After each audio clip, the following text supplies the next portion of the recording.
Welcome to the Regulating AI podcast.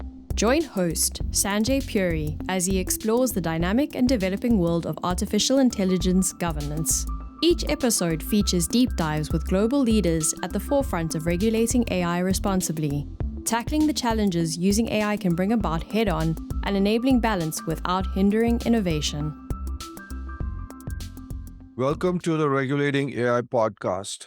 Artificial intelligence, AI, stands at the forefront of technological evolution, with experts predicting that it could add trillions of dollars to our GDP, but it could also negatively impact our workforce and national security. So, how do we regulate it without stifling innovation? Our podcast features insights from various perspectives. We've had industry leaders and CEOs, we've had government officials, members of Congress, Senate, EU advocates, and we have had leaders of advocacy and civil rights groups. Together, they address pivotal questions that are needed to create practical legislation. I'm very excited to have Dr. Irina Mirkina with us today. Irina is the Innovation Manager and AI Lead at the Office of Innovation at UNICEF, an international organization. She was also an AI expert for the European Commission. I invited her on this show as it is very important to get many different perspectives towards framing AI legislation, and we need to get the perspective of international organizations. Welcome, Irina. It's an absolute pleasure to have you on the Regulating AI podcast. Thank you, Sanjay. It's a pleasure to be here. Thanks. Irina, can you please tell our listeners about your journey from being an AI expert for the European Union to your current role at the UNICEF, please? Oh, that was an interesting career that I've had. I started as a researcher, a data scientist who worked in academia for many, many years. And I got involved as an expert for the European Commission, precisely from that academic background. Then I switched to the private sector and used all of those skills to build models and algorithms for-profit organizations. And then in 2022, when the world started going off the rails more and more, I thought of how to use my skills for social good, to build AI algorithms that can actually make this world slightly better. And this is how I ended up in the humanitarian sector and joining UNICEF. And ever since then, working very specifically on AI for social good. That's fantastic. We need more people like that, Irina. Uh, Irina, how do you see the role of international organizations like UNICEF in shaping the regulation and governance of AI on a global scale? For a lot of our listeners in the US who might not be familiar with UNICEF, just if you can just give a line or two about what UNICEF does. Oh, wow. Well, I would hope that everybody knows UNICEF, the United Nations Children's Fund. It's a 70-year-old organization that works very specifically for children's rights. And that includes many different fields, from health to education to emergency response to child protection and social protection. UNICEF operates in all countries all over the world and always tries to protect children, as they are always the most vulnerable category of population, marginalized on an unimaginable scale. But also, children are our future. They are the world of tomorrow. So protecting children is something that we keenly believe in and work very hard for. UNICEF has a very strong stance, obviously, and a very important role in advocating for responsible AI and for using AI for social good. UNICEF has published policy guidance on AI for children back in 2021 and has held workshops with different governments to convince them to include provisions from that policy guidance in their national AI strategies. One of the main considerations is that a lot of AI systems, probably the majority of them all over the world, of all different kinds, will affect children and do affect children daily, from image recognition to social media algorithms to um, texts, obviously, generation like generative AI. However, most of those systems have not been developed with children in mind. So they include provisions like the user have to be able to give consent for data use. However, most children cannot legally give consent, and in many cases may not understand what it means that they're interacting with an AI system and not with a human agent, right? Because they may not see the difference between a chatbot and a Santa Claus, right? So UNICEF works very hard on advocating for children's rights in the current discussions about AI legislation, both national legislation and also international efforts to try and standardize some of the regulations, because as we all know, AI systems could be produced on data extracted in one country and labeled in another country, and then the system itself has been developed elsewhere. So regulating that international or creating those international frameworks is very important for us. Yeah, as you rightly said, children are really the key, and they are the most vulnerable to any technology now, especially AI. So, keeping that in mind, Irina, what are some of the key challenges that you have encountered, especially in democratizing AI, and how do you propose in overcoming them? Wow, you're not asking easy questions. Well, obviously, there are no short and easy or simple answers. We all know that. What we're trying to do is overcome the challenges that we see coming. Some of those main challenges are obviously the growing digital divide. It, it refers to all digital technologies, right? The lack of connectivity in many countries, the lack of digital skills, or the digital equipped task force or labor force in most countries. Um, we try to build local capacity, right? So it's not about, okay, we will uh, encourage the development of AI systems in Silicon Valley and then happily ship them elsewhere, right? The whole world needs to work on overcoming the digital divide so that each and every country has AI capacity in place that is adapted for their local context, that is able to use their local data, and build systems that not just extract value, but also deliver value for each country, for each region, for each community in place.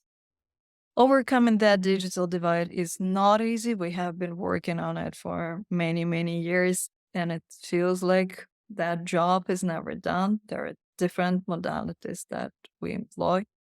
And yes, international cooperation is one of them. Promoting open source AI systems is another. Um, and yes, advocacy and regulation is something that we do.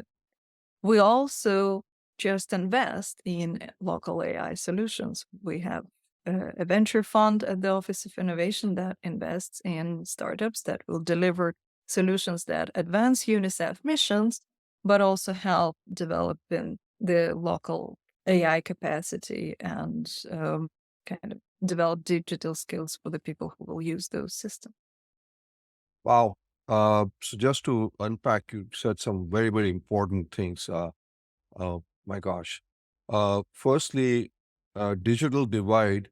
Now, when you're talking about it, is on a global scale, because even in the United States itself, we have a digital divide in rural to cities, and even in cities, like in urban and others. But you're talking about, and I think what you're also referring to is AI should not become an English language Western or maybe just a Silicon Valley experiment. because when you look at the rest of the world, Irina, and you are an expert, I'm just saying this, majority of the people, yes, there's English is an important language, but there are many other languages, and there's history of civilizations that are written not in English. Uh, so that is the issue. So now we are talking about an AI divide that could happen, and especially the global south, as they call it, Irina. Um, so what you're saying is UNICEF has an innovation fund that is investing in local AI solutions. Wow, that is something very important for our listeners. I didn't know that. Um and these are local large language models that are being developed for local languages and things of that nature using open Well, source.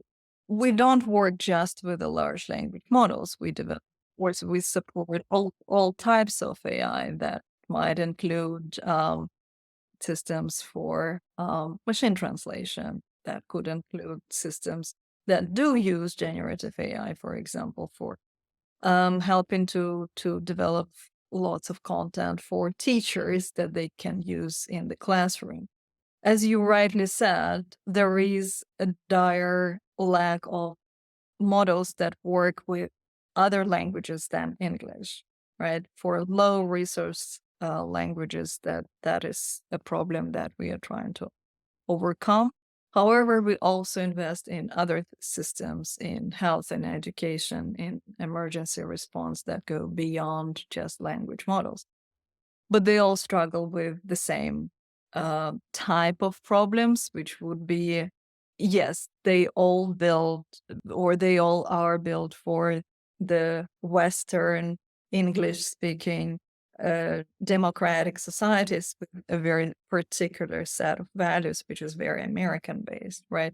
So one of the experiments that I've done recently, if you ask systems like ChatGPT or large language models to describe a typical morning with a typical breakfast, it describes a breakfast that is very much American, right? Or mostly urban American, I would even add, which would not be true for the rest of the world, right? So for the rest of 7.5 billion people on this planet, that would be something that they are not familiar with, and that would not describe their breakfast or their lives. And that lack of perception, I guess, that just contributes to the digital divide, because all those differences in cultures, in values, in data, they become invisible if we don't promote AI development that is based on local context and local data. That is so true. Uh, Irina, just one last follow up to this. I mean, obviously, the challenges are there in the digital divide.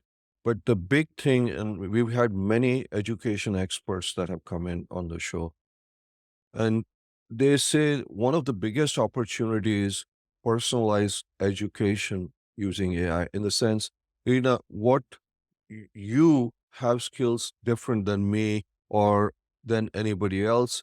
We have one size fits all for education, for health, and AI can be that personalized tutor where somebody in Malawi could get MIT, Harvard, or even somebody in rural Iowa could get that. Do you see that when you start talking about children, that as a big opportunity also? Yes and no. First of all, for me, the concept of a personalized education and one size fits all, those two are contradictions in terms, right? Personalized education would mean that um, each child would get education that is best suited for them, right? That might mean uh, uh, education close or developed on local context, developed with a deep, profound knowledge of local history, wherever that is, which, you know, if you cannot just translate an MIT course and say it's going to apply. There are technical courses like mathematics would be the same, I would guess, across the world. However, the concepts of, or no, not the concept, the way children are taught math would be different across the world. The way they start to kind of build up those abstract thinking skills would be different. So not adapting that education and expecting that one size fits all would somehow become also personalized. For me, that just doesn't work. The second thing is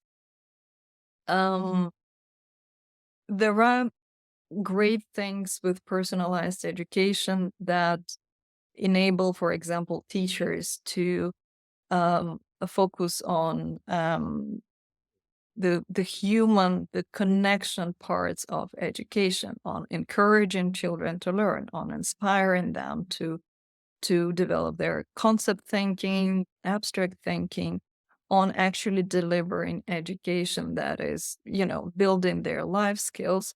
Whereas AI probably can take care of generating loads of content on a massive scale.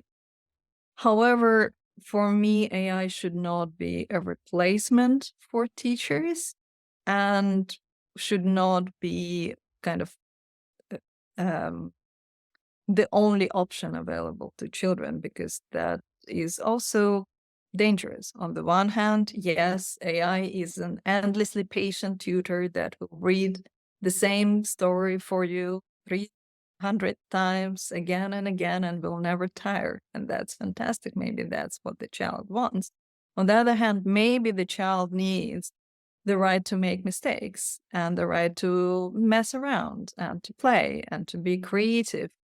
And as we all know, AI is super great at, mediocre, very average responses, something that fits the pattern. It is not very good at building up the outliers and letting them become something extraordinary, because that extraordinary, by definition, is outside of the norm. So there will be a huge potential for human engagement and for teachers to become even more important as personalized education will be more available for children. That would be my take on this. Okay, well, that's a important perspective that you have. Um, just shifting a little bit in the sense, how can we, uh, make sure that AI technologies are developed and deployed in a way that, prioritizes the needs and rights of all individuals, especially, you talked about the vulnerable population, the children who are the most vulnerable. So how can we make sure that these AI systems are developed in such a way and deployed in such a way that their rights are also considered? Well, we start by actually asking them, right? A lot of the problems with the current state of AI, especially AI regulations, stem from the fact that a lot of decision-making power stayed over the years in the well-developed industrialized countries who made the decisions that suited them without considering the rights and the values and the interests of other groups of population. So if we are developing AI systems for children, we need to ask children, right? We need to ask young people. We need to involve them as fully like stakeholders with full rights and not just the future users. We cannot say for them what would be good for them. The same is about overcoming the digital divide. If we say that the global south will be affected, then we absolutely have to, it's a must, it's not an option. We absolutely have to involve stakeholders from the global south from the beginning in all of the policymaking discussions and in all of the international regulation discussions. If we are not doing that, if we are making assumptions about what would be good, then we are kind of reinforcing the same dynamics of power and colonialist perspectives that got us into the um, not very equal societies in the first place. So just not repeating the same mistakes and making it possible for the vulnerable populations to make decisions, to be agents for themselves, is the only way forward.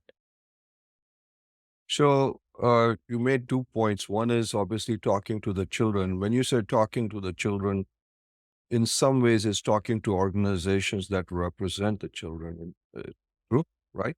Like UNICEF and others. And then and then you said involving the global South is absolutely critical, so that we don't repeat the mistakes of the past. Do you think we are talking to the global South at this point? Yes, I mean, I'm in saying those, overall, is the AI community talking to the global South? I'm not talking about you per se, but um, uh, it's hard for me to talk on behalf of the whole community. In those international discussions that UNICEF or the UN system in general are involved, so the Secretary General's high-level advisory body on AI, for example, does include stakeholders from and experts from the global South. So I know that there are discussions on AI regulation and on AI use and deployment that do include. However, I'm sure that we can always do more. And again, I would not speak on behalf of everybody in the AI community. just building an AI system, as you know, the processing power, the talent, it's a pretty expensive process. Now, when we say involve the global South, they have a lot of different priorities. They have basic things that they're trying to deal with. And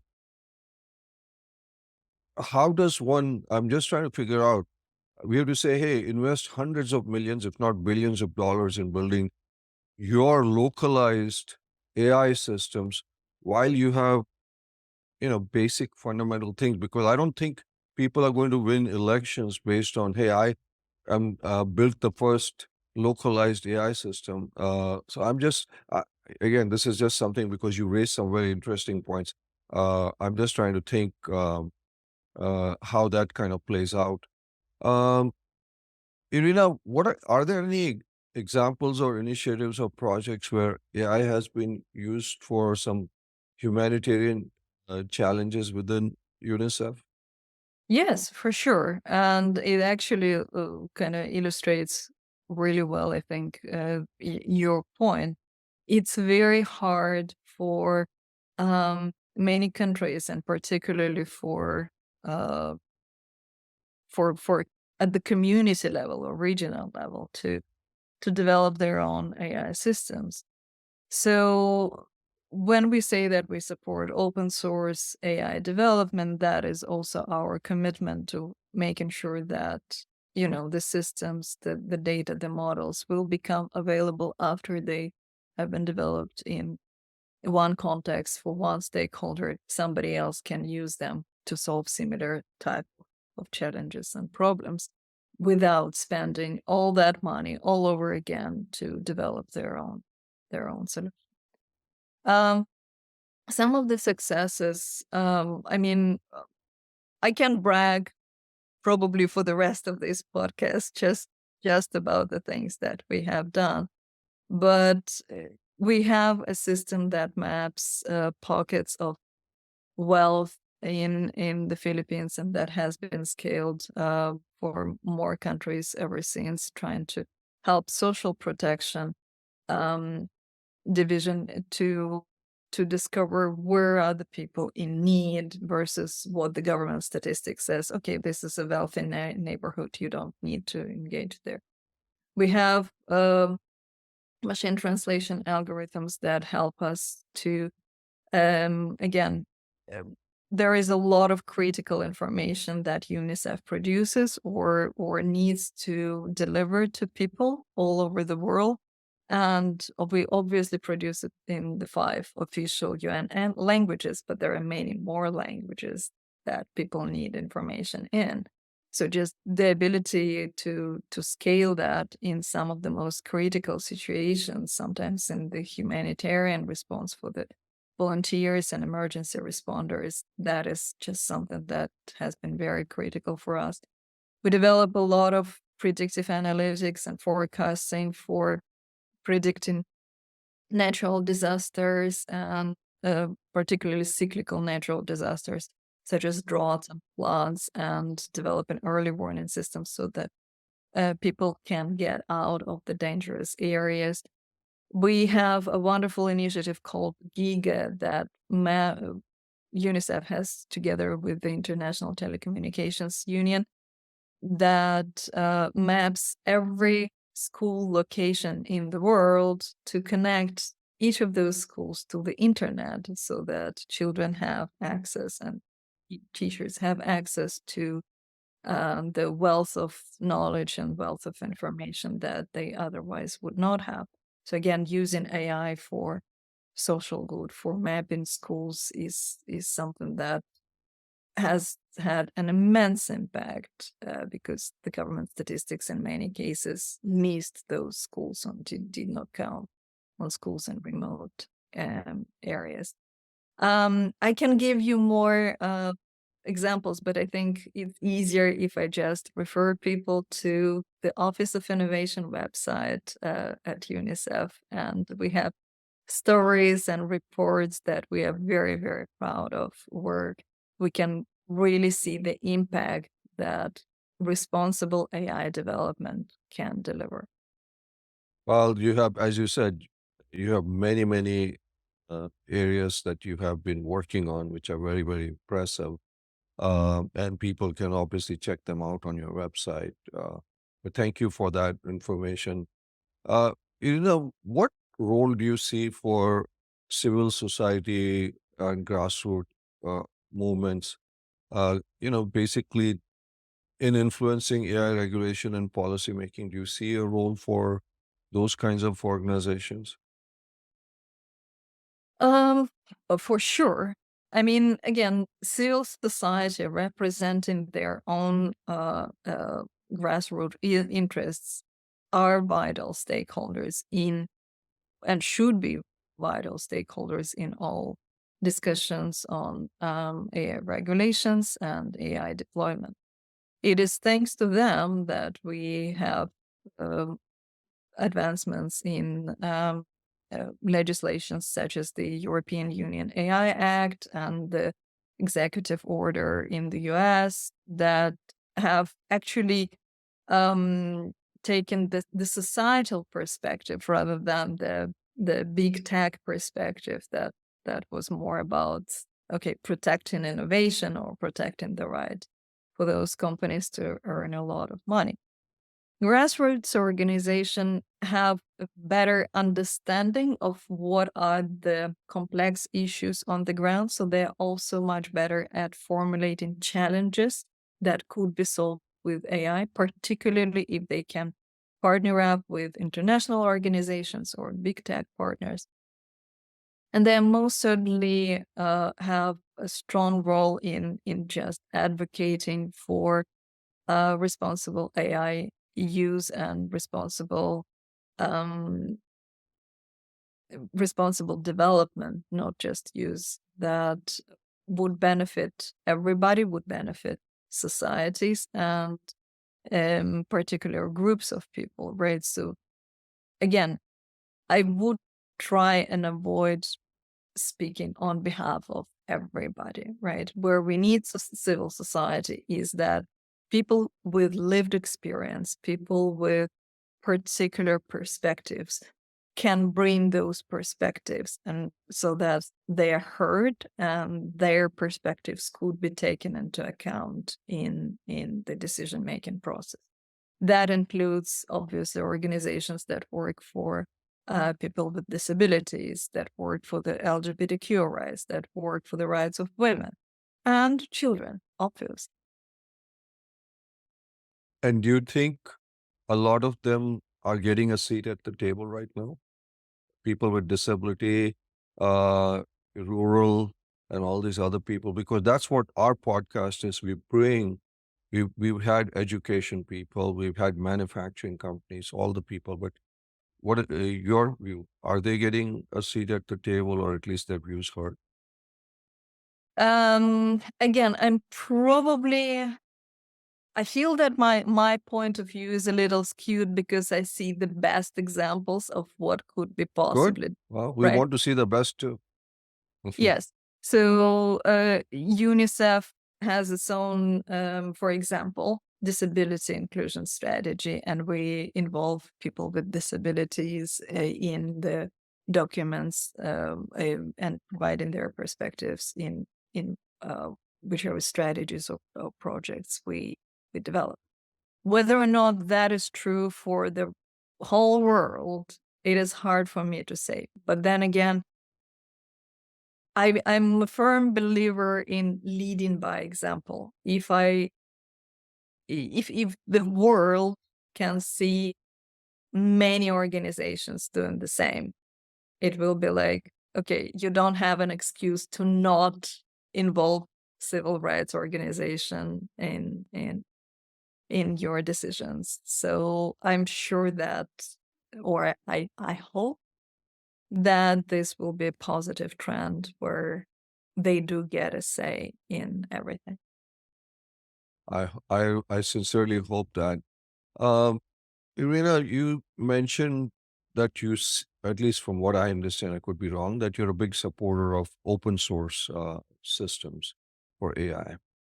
Now, you know, there is a school of thought when you look at OpenAI, Microsoft, etc., which are more of a closed platforms that it could get in the wrong hands and it could cause a lot of issues. So, your thoughts on that, and what other dangers of AI you feel worry you? So, open source getting in the hands of the wrong people, and anything else about AI that concerns you from its danger standpoint. Oh gosh, how much time do we have? Specifically for open source, obviously it's not such a black and white issue as I would have loved it to be. Yes, there are immense benefits for open source, just like with software. A lot of closed source um, software systems have been developed on that one open source component that has been supporting it. And it's the same thing with AI. Without open source AI systems, the development would be much slower and, in many cases, impossible for anybody outside of Silicon Valley. And that's just not the future that we can accept. However, we see a lot of problems, obviously, first of all, with misuse of potential and the realized misuse of open source AI systems, generative AI contributing to misinformation and deep fakes and so on. But also data privacy violations, copyright violations, and so on. It's not easy to say, yes, we all need open source solutions. If we develop open source solutions, then there needs still to be standards, there need to be guardrails, and there need to be a much better understanding of how do we mitigate the risks that are coming from it, right? So there needs to be a redress mechanism, there needs to be a much stronger regulatory mechanism for mitigating the impacts, right? So the problem with deep fakes is not that AI is somehow really good at producing realistic images. The problem with deepfakes is that there are bad actors. So how do we catch those bad actors? How do we find them? How do we prevent deepfakes from spreading? Right. So that is the responsibility that I think a lot of actors, to big tech companies, social media companies, and a lot of regulatory agencies need to take a lot more seriously going forward. And then other risks of AI, well,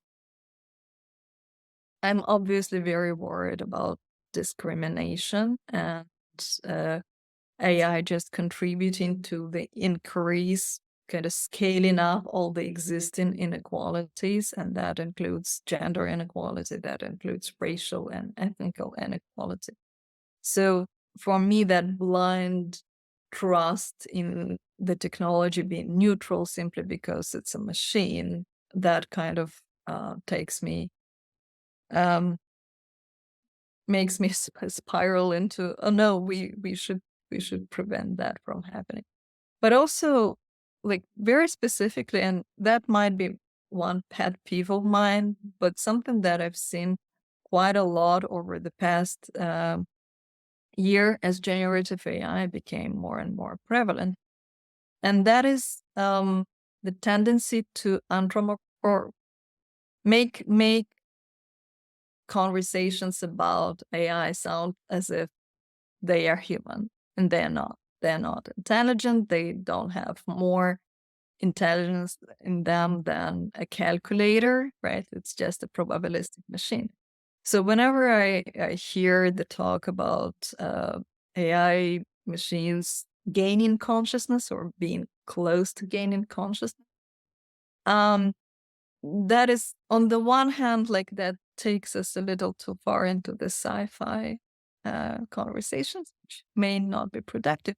On the other hand, like, working for the human rights organization, if we say that the machines are just like humans, what we actually say in that instance is that we devalue humans.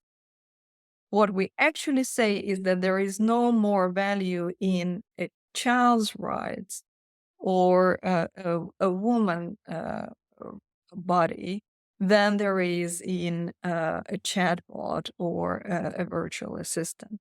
And that is just something that I cannot stand calmly. And for me, that risk of, like, not respecting humans or not taking the human perspective and instead prioritizing the machine perspective, like, I think that is the danger that I hope we will overcome quite soon as we all engage with generative AI more and more and kind of start seeing that, yeah, it's just a predictive model. It's not actually conscious.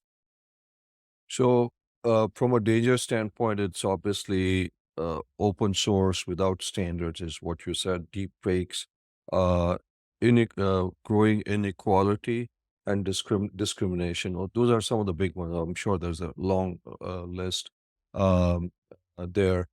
Uh, One question I have, which you did not touch upon, and again, I don't know how but at least in the US, there's a big conversation happening about mental health, especially with young uh, people, whether they're children, teens, and there's a lot of work that's happening in terms of how AI can potentially help with some of the things like loneliness and other things. Now, obviously, it can also increase some of the mental health issues. And I know you kind of you think you're more in the camp that it could be a big problem. Do you see any potential for AI to help with some of these mental health issues? Because there are now chat bots. Because loneliness is, as our Surgeon General in the US said, loneliness is we are in a loneliness crisis in this country.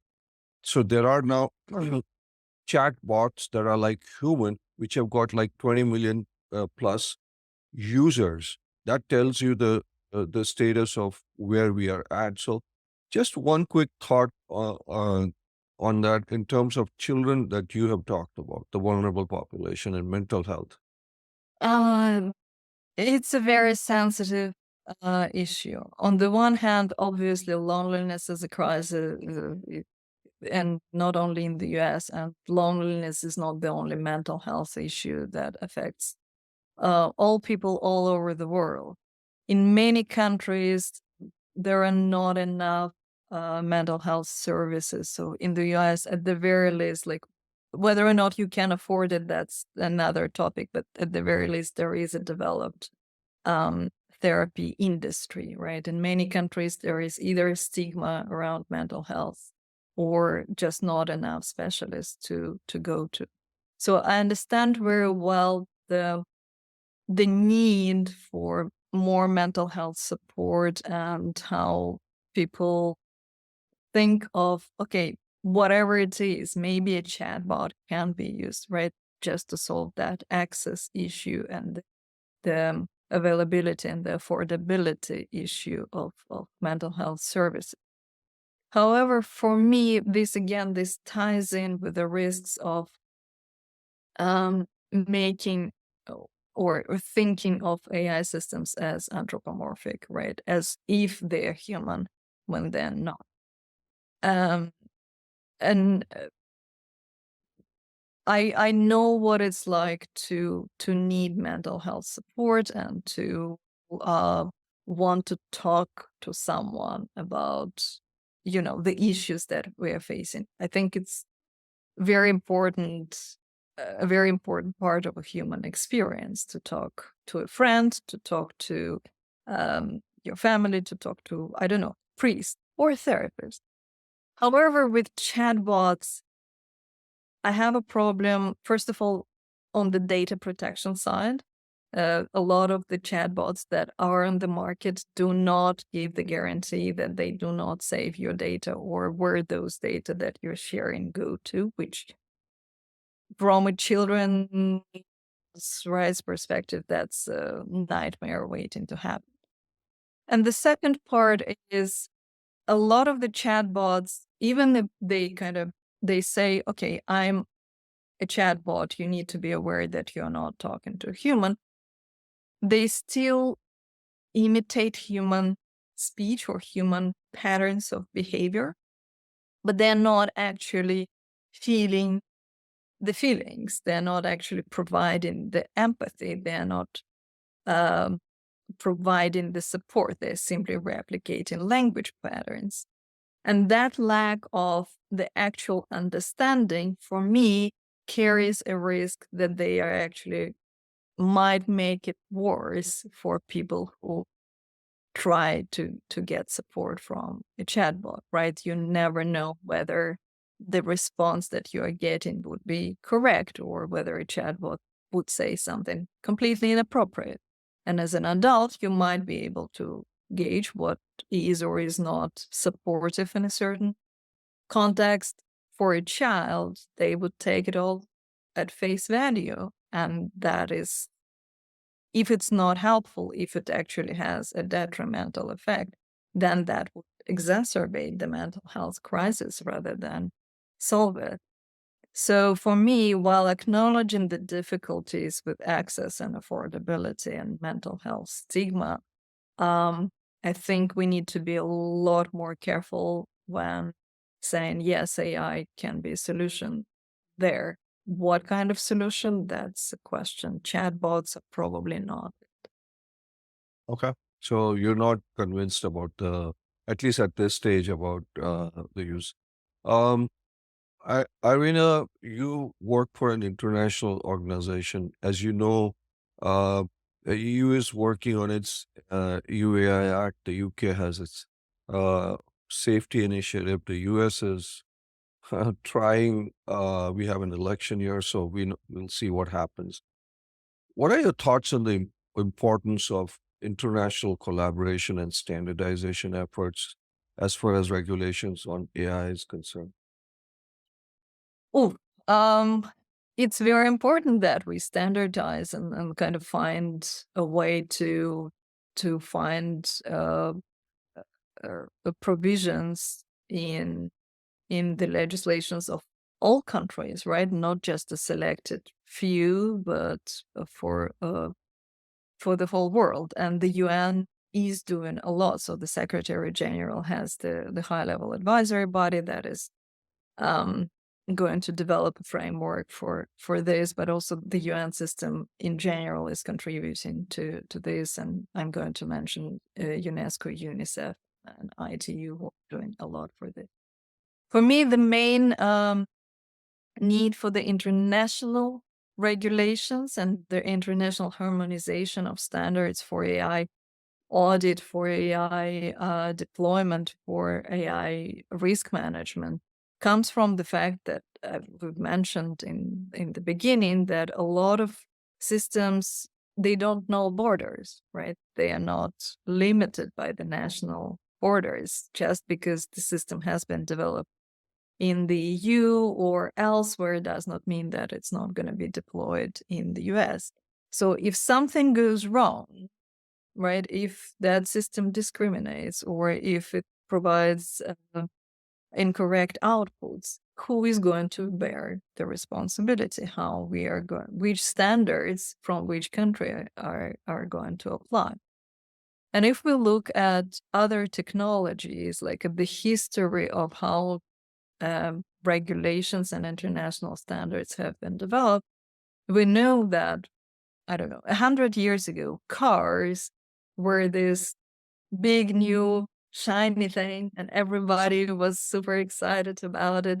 And we can readily admit that, yes, cars have been a really, really great innovation. And without cars and buses and trucks, our societies would have looked very different. But somebody at some point had to have a bright idea of like, hey guys, wouldn't it be nice if all of our road signs look the same? Right? And the same standards applied to seatbelts and crash tests, right? Developing that shared understanding of what safety means also enables innovation because it helps us to move forward with a shared understanding of what the baseline is, and then we just grow from there. So just like road signs and regulations did not stop car development, I'm very sure that we need international standards for AI. Well, that's a good example of cars, Irina. Irina, finally, we have an audience that's global. We have members of Congress, Senate, their staff, think tanks, etc. Final thoughts from you to them, to our global audience. What would you like to tell them? Well, I'd like to circle back to the importance of involving stakeholders that probably have been marginalized in a lot of conversations. And that includes perspectives from the global south, that includes civil society organizations that represent particular groups, such as people with disabilities and children. So that would be like the main takeaway. Please do involve people who are maybe like you, but not necessarily like you. And then the second message is the importance of collaboration. There is not a single organization, that is not a single country, that is not a single company, that is not a single person that can solve all of our problems and make it all magically perfect. But together, collaborating on developing legislation or collaborating on developing responsible AI systems, we can actually solve societal problems. We can actually develop regulations and legislation and policies that help people all over the world. And we can actually build responsible AI that makes our future planet a little bit better. So encouraging collaboration with UNICEF would be one of my messages. That's a fantastic message. Give people who are marginalized a seat at the table and collaborate. That's why we have this podcast. We listen to amazing people with amazing perspectives like you, because it's going to take many, many different perspectives. So thank you so much, Irina, for being with us, for sharing your views. I learned a lot. So thank you so much. Thank you, Sanjay. It's been a pleasure. Thanks for tuning in to the Regulating AI Innovate Responsibly podcast. You'll find links in the show notes to any resources mentioned on the show. If you're enjoying our podcast, please subscribe so you'll never miss an episode and leave us a 5-star review.